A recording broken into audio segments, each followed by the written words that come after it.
Ito hong naging pagbibitiw ni Vice President Sara Duterte dyan po sa gabinete, ito po ba hudyat na ng pagkakaroon ng talagang oposisyon dito po sa Marcos administration? Sapagkat doon sa ilang pahayag, halimbawa ni Professor Attorney Harry Roque, sabi niya, the draw has been lined Sabi niya, meron na ngayong oposisyon, tatayong leader ng oposisyon. Now, my second question is, ano naman ang impact nito with the Liberal Party na talagang yun ang oposisyon ever since pa with the Marcos administration?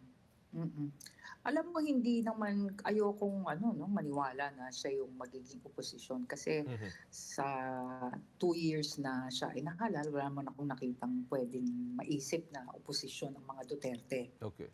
No? So, siguro yun lang ang gustong palabasin ni Roque at ng kampo nila na na siya, opposition na siya. Pero hindi yun yung sa aking palagay, hindi yun ang totoong opposition. No? Hindi ganun ang behavior, hindi ganun ang mga statements ng totoong opposition.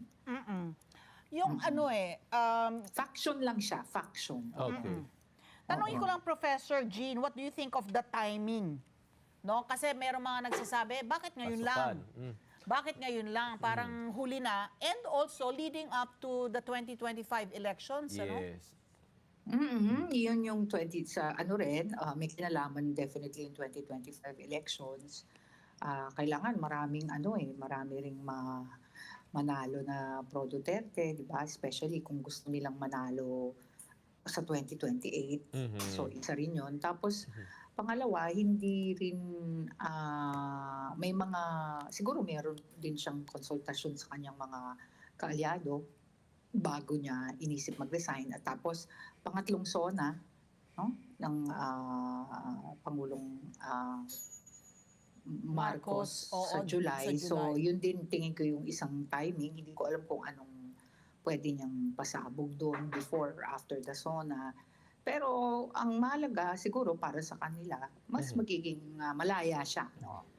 Na maging kritiko ng administration. Pero alam mo, dun sa kanyang pagbibitiw, kahapon wala naman siyang sinabi kung anong rason. Yes. Oo. So parang anticlimactic ba yung speech niya, no? So sa akin, no, bilang nag-aaral din ng mga lengguwahe ng mga politiko, laging hindi maganda yung mga press statements ng Vice President Sara Duterte. It's either kulang o off tangent or hindi ko alam para sa akin kung ako ang nasa kampo niya, maghahanap ako ng mas magaling magsulat, mas magaling mag-frame. Kasi if you think about it, recently, nagre-rely lang siya sa pagbabasa, di ba? Laging minamanage yung kanyang appearances. Like kahapon, walang questions. Binasa niya. Tapos pag may mga reactions siya sa mga bagay-bagay, laging video, no? So, kinokontrol, ibig sabihin yung public image niya. Ayaw ng mga extra, ayaw ng mga impromptu.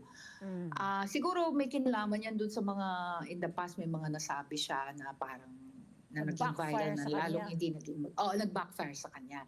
Pero kahit kinokontrol na, hindi pa rin maganda yung mensahe. Like kahapon, very vague. Wala man lang inkling kung ano na yung magiging role niya. Yung nagpaalam siya, sinabi niya yun. Siyempre, niya yung mga nagawa niya sa DepEd. Pero walang walang bite, kumbaga. Kasi pag ganon, people are left to speculate, no? Yeah, oo. Tsaka yung may kaaway siya sa media, kasi yung nangyari sa West Philippine Sea na 'di ba, na yung ng China Coast Guard sa so yun, malaking balita yun. So hindi yata nila masyadong na yung timing din. Professor, sa pagbibitiw ho ni Vice President Sara Duterte, of course, kaliwat kanan ngayon ng mga reaksyon, partikular rin ng mga kongresista, ng mga senador at ng iba pang mga opisyales ng pamahalaan at dating mga opisyal. In fact, dito ho sa isang pahayag ng abogado na si Nazir Inawat ng Alliance of Advocates of Federalism in the Philippines Incorporated, isang Zamboanga City-based organization po ito. sabi nila, classy pa rin si Vice President Sara kasi very rare para sa isang political appointees na personally hand over yung resignation nila sa Pangulo. So yung ginawa ni Vice President Sara Duterte, personal siyang pumunta sa Malacanang para personal na ibigay kay Pangulong Marcos yung kanyang resignation. Siguro yung itong puntong na to maaaring though I don't want to term it as classy. Yun lang yung proper, 'di ba? Kasi wala naman silang civil naman sila with each other. So siguro komportable pa rin siyang i-hand in yung personally, no? At saka para siguro mabilis na yung usapan, tatanggapin mo pa o hindi, 'di ba? Yun.